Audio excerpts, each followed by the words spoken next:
大家好，我是妮妮家的汉堡。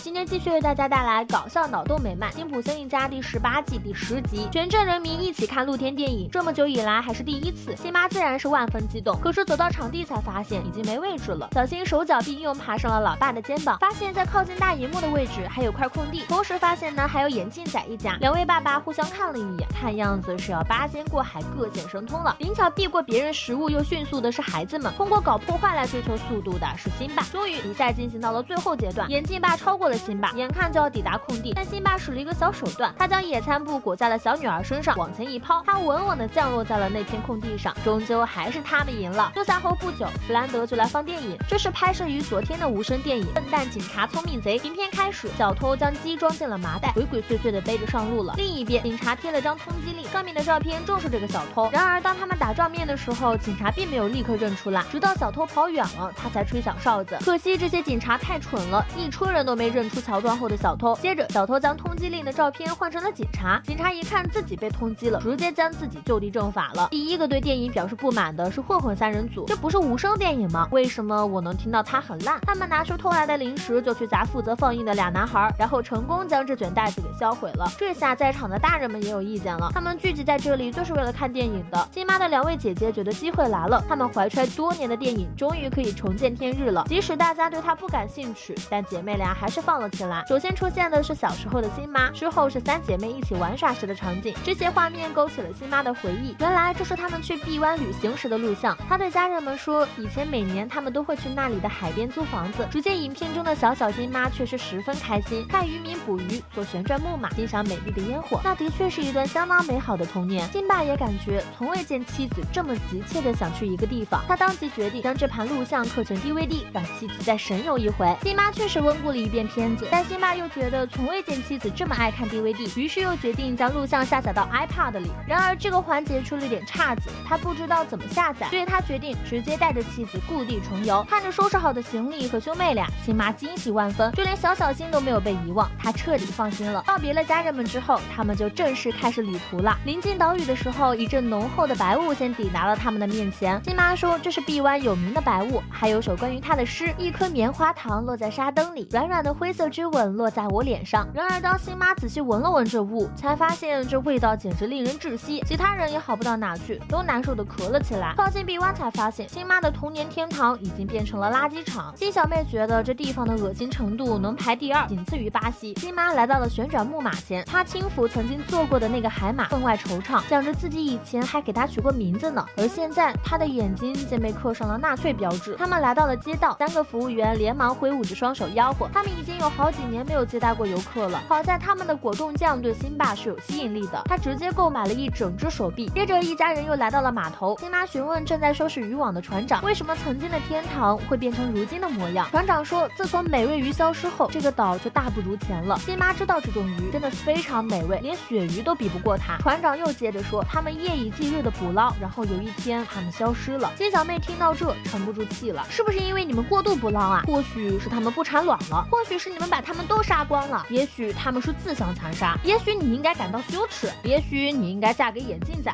此话一出，直接绝杀。这个船长竟然认识眼镜仔。进入宾馆住宿的时候，辛妈看着墙上那些照片，哀叹了一口气，也许往日的美好不会再重来了。看着妻子那失落的身影，辛巴十分难过，决定为了妻子让这里再度焕发生机。辛巴找到了那3个服务员，他们干劲儿十足，努力粉刷着旋转木马，而辛巴3人组呢就在一旁悠闲地看着。服务员们对此并无任何不满，只要钱到位，让他们做什么都行。傍晚，辛巴来到宾馆楼下呼唤老婆，让她透过窗户往街上看，然后辛妈就看到了记忆中的那个闪闪发光的旋转木马。不仅如此，乘坐的时候辛妈还穿上了当年的衣服，不过就是不知道孩子们去哪里了。他们此时正在为了给妈妈圆梦出力呢。这个项目结束后，兄妹俩将妈妈带到岸边，这时绚烂的烟花适时绽放，和辛妈当年看到的一模一样。人们开始汇聚在这里，都抬头观看着美丽景象。这一切都是辛爸准备的。接着他按下按钮，漂亮的烟花一个又一个升空，最后是压轴好戏，烟花连环大放送。然而没想到意外发生了，一个火星子落在了木板上，点燃了码头。虽然辛爸跳入海里逃过了一劫，但小镇却遭了殃。愤怒的人们将他包围起来，暴打了一顿。不久后，辛爸被人扒光了示众，辛妈安慰道：“至少还给你留了条内裤。”看着他那可怜兮兮的惨样，辛妈对人们说：“她的丈夫并没有恶意，一定有能够让他补偿损失的办法，比如他开瓶子就不错。但他们已经有了更好的主意，那就是让辛巴捕鱼还债，直到将水里的东西都捕光。船长将他放下来，扛进了渔船。从现在起，辛巴就是捕鱼小分队中的一员了。船长带着辛巴见了同伴们之后，大家就开始一起捕鱼。第一次捕捞以失败告终，除了垃圾之后就是一条难吃的鱼，简言之都是垃圾。辛巴都震惊了，居然还有自己难以下咽的东西。他又不死心的咬了一口那鱼，确实很恶心。晚上，辛巴为大家准备食物，啤酒、糊虾。然而端上来的并不是虾，而是捕鱼的饵料。船长明明是让他做虾，然后把鱼饵放在钩子上，看样子这家伙是完全弄反了。被指出来之后，辛巴并没有认错，反而狡辩说今天是反话节，直接把船长气得走出了餐厅。此时鱼钩处，鱼儿闻到了美味食物的气息，全都游过来咬住了钩子。阵仗之大，扯得渔船都有些倾斜，大家纷纷爬上甲板，难掩心中的喜悦。船长说美味鱼又回来了，他们将活蹦乱跳的鱼儿拉了上来，看着那堆成小山的美味鱼，船长知道他们要转运了。而这一切都得益于辛巴，他将打鱼棒递给了辛巴，将这份喜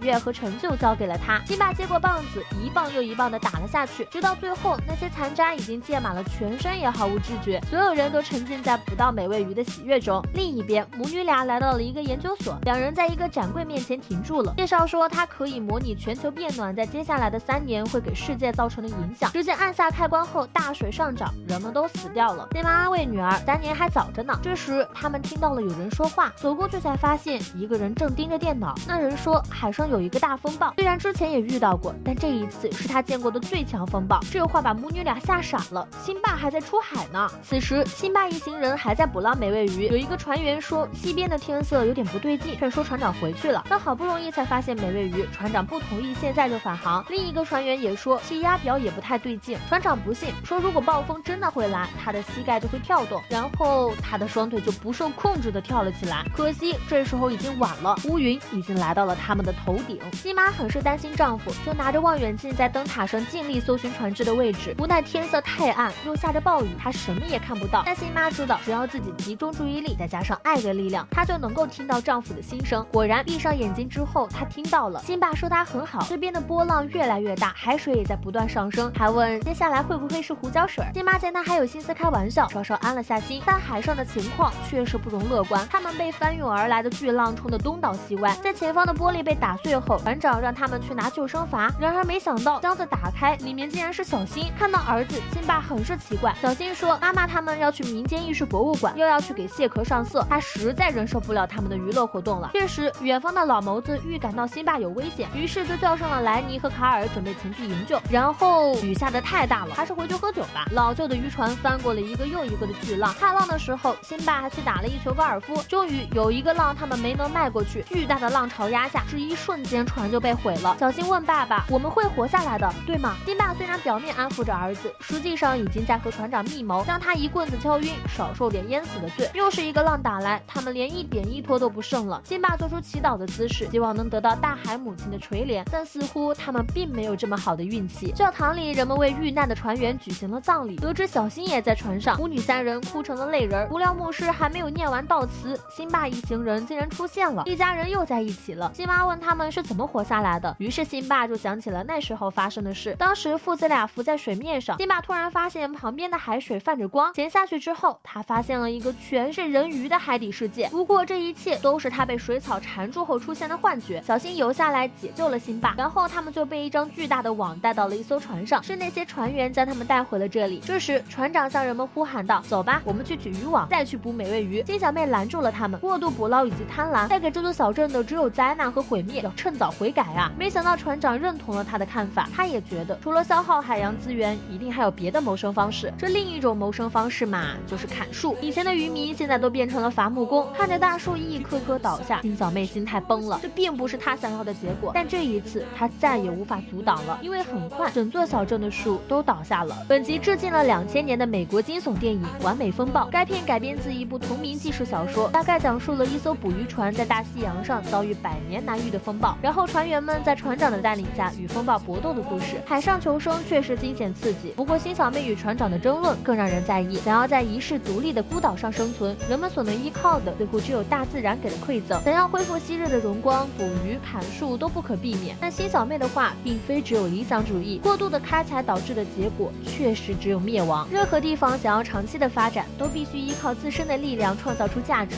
就算是只能在原材料的基础上进行加工，也好过日复一日的坐吃山空。我们之所以不断的提升科学技术，提倡环保，不就是为了尽量减少自然资源的消耗，凭借着人类自身的努力，在地球上好好生存吗？可持续发展从来不意味着不利用自然资源，但合理利用却是我们对自然应该给予的尊重。